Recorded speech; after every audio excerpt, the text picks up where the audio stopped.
Guys, आज का हमारा नया क्वेश्चन है क्वेश्चन नंबर एक्सरसाइज 13.2 का। ये हमारा लास्ट क्वेश्चन है, क्वेश्चन नंबर 8। हमारा क्वेश्चन है कि एक गोलाकार कांच के बर्तन की गर्दन एक बेलन के आकार की है जिसकी लंबाई 8 सेंटीमीटर। इसकी जो हमारी बेलन है ये यहाँ से यहाँ तक जो हमारा बेलन है और इसके नीचे ये गोला है, यानी कि ये जो हमारी है वो एक सुराही है। ये पूरा ही जो हमारा ऑब्जेक्ट है हमारी सुराही है, और जो हमारी सुराही है वो एक बेलन से, ये हमारी एक बेलन से और एक गोले से मिलकर बनी हुई है जिसकी लंबाई 8 सेंटीमीटर है। इसमें बेलन की बात की गई है और इसकी लंबाई जो है वो हमारी 8 सेंटीमीटर है और व्यास 2 सेंटीमीटर। जब इसका व्यास 2 सेंटीमीटर होगा, यानी कि जो हमारा बेलन है, बेलन का व्यास इसमें दिया है 2 सेंटीमीटर। जब व्यास 2 सेंटीमीटर होगा देन इसकी जो त्रिज्या होगी वो हमारी 1 सेंटीमीटर होगी।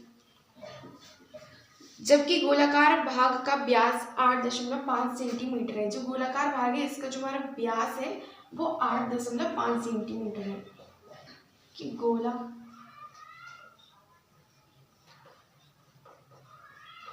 भाग का व्यास बराबर 8.5 सेंटीमीटर, देन हमारी जो त्रिज्या होगी वो हमारी 8.5/2 सेंटीमीटर होगी।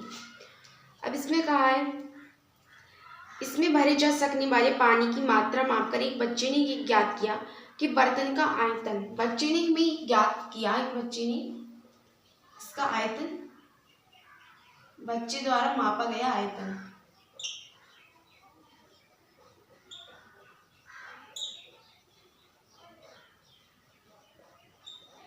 एक बच्चे ने आयतन मापा, इसका था 345 सेंटीमीटर क्यूब।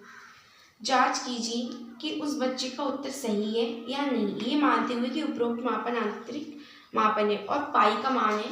इसमें हमें पाई का जो मान है वो हमें 3.14 यूज करना है, ठीक है। और हमें ये ज्ञात करना है कि जो हमारे बच्चे ने जो आयतन नापा, उस बच्चे द्वारा ये आयतन मापा वो सही है या गलत है, ठीक है। तो इसके आयतन ज्ञात करने के लिए सबसे पहले हमें बेलन का आयतन और गोले का आयतन, इन दोनों के आयतन निकालने होंगे। देन इन दोनों के आयतन निकालने के बाद में इन दोनों को ऐड करेंगे तो हमें पूरी सुराही का आयतन हमें मिल जाएगा। फिर हम इसकी कंपेयर करेंगे इस आयतन से कि ये बाहर इक्वल है, दोनों इक्वल है कि नहीं। अगर ये इक्वल नहीं है तो हम लिखेंगे बच्चे द्वारा मापा गया आयतन गलत है, अदरवाइज अगर सेम होगा तो हम लिखेंगे बच्चे द्वारा मापा गया आयतन सही है। और हमें पाई की जो वैल्यू है वो हमें 3.14 यूज करनी है, ना कि हमें 22/7, ये हमें यूज नहीं करना है। जब हमें क्वेश्चन में 3.14 दिया हो तो हमें 22/7 यूज नहीं करना है। और जो बेलनाकार भाग है ये हमें बेलन की बात की गई, यानी कि यहाँ से यहाँ तक की बेलनाकार भाग का व्यास है 2 सेंटीमीटर। इसकी जो त्रिज्या होगी वो हमारी 1 सेंटीमीटर होगी, क्योंकि जो हमारी त्रिज्या है वो हमारे व्यास की आधी होती है। और गोलाकार भाग इसका व्यास 8.5 सेंटीमीटर, देन इसकी त्रिज्या जो होगी, इसकी रेडियस होगी वो 8.5/2 सेंटीमीटर होगी, बिकॉज जो हमारी त्रिज्या होती है वो हमारे व्यास की आधी होती है, ठीक है। हम स्टार्ट करते हैं अपना क्वेश्चन करना, सॉल्यूशन। यहाँ से हमें आयतन ज्ञात करना है, तो यहाँ से सबसे पहले लिखेंगे बेलन का आयतन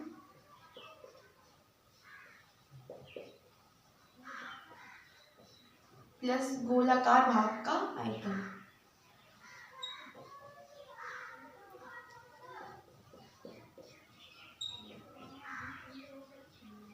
ठीक है।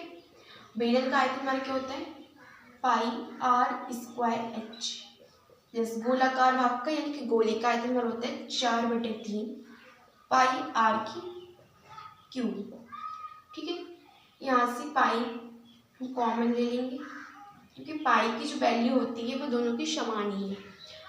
यहाँ से r², इसमें बेलन की बात की गई, यानी बेलन की त्रिज्या वो हमारी 1 सेंटीमीटर है, तो यहाँ से 1 का स्क्वायर इंटू h, ऊंचाई हमारी 8 सेंटीमीटर, तो यहाँ से 8 प्लस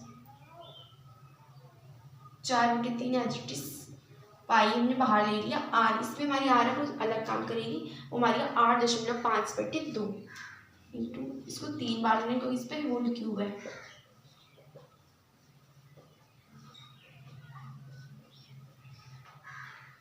दशमलव हटाएंगे, 0 बढ़ा लेंगे एक, तो यहाँ से 3 दशमलव रखेंगे, पाई की वजह 3.14, फिर बाद में रखेंगे 1 का स्क्वायर 1 इंटू 8 प्लस, यहाँ से हम काटेंगे 4 4 पंजे 20 और 5 एकम 5 5 सत्ते 35, तो यहाँ से मिलेगा 17 into 86 into 85 upon 3 into 20 into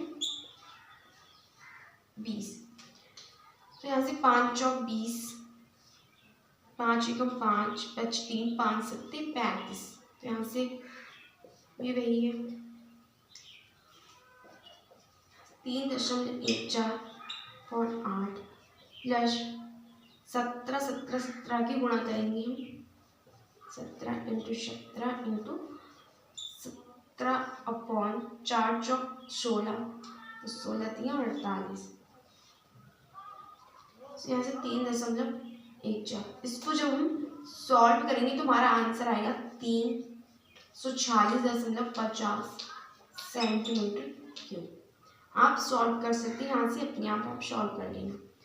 जिसका जो हमारा आंसर आएगा सॉल्व करके वो आएगा 346.50 सेंटीमीटर क्यूब। जो हमारा आयतन होता है वो हमारी यूनिट के क्यूब में आता है, ठीक है। और जो हमारे बच्चे द्वारा आयतन मापा गया था वो हमारा 345 सेंटीमीटर क्यूब है, ठीक है। तो इसमें अंतर कितना है, इसमें एक यहाँ पर है 1 सेंटीमीटर क्यूब का अंतर है, ठीक है। यहाँ पर 345 है, यहाँ से पर 346 है, तो यहाँ पर लिखेंगे, इसमें कहा था कि बच्चे द्वारा मापा गया आयतन सही है या गलत है, तो हम लिखेंगे बच्चे द्वारा मापा गया आयतन हमारे आयतन के बराबर नहीं आया, तो हम लिखेंगे बच्चे द्वारा मापा गया आयतन गलत है,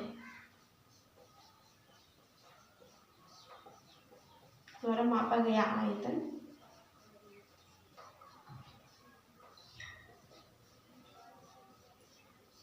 गलत है, ठीक है। अपना आंसर ये आया,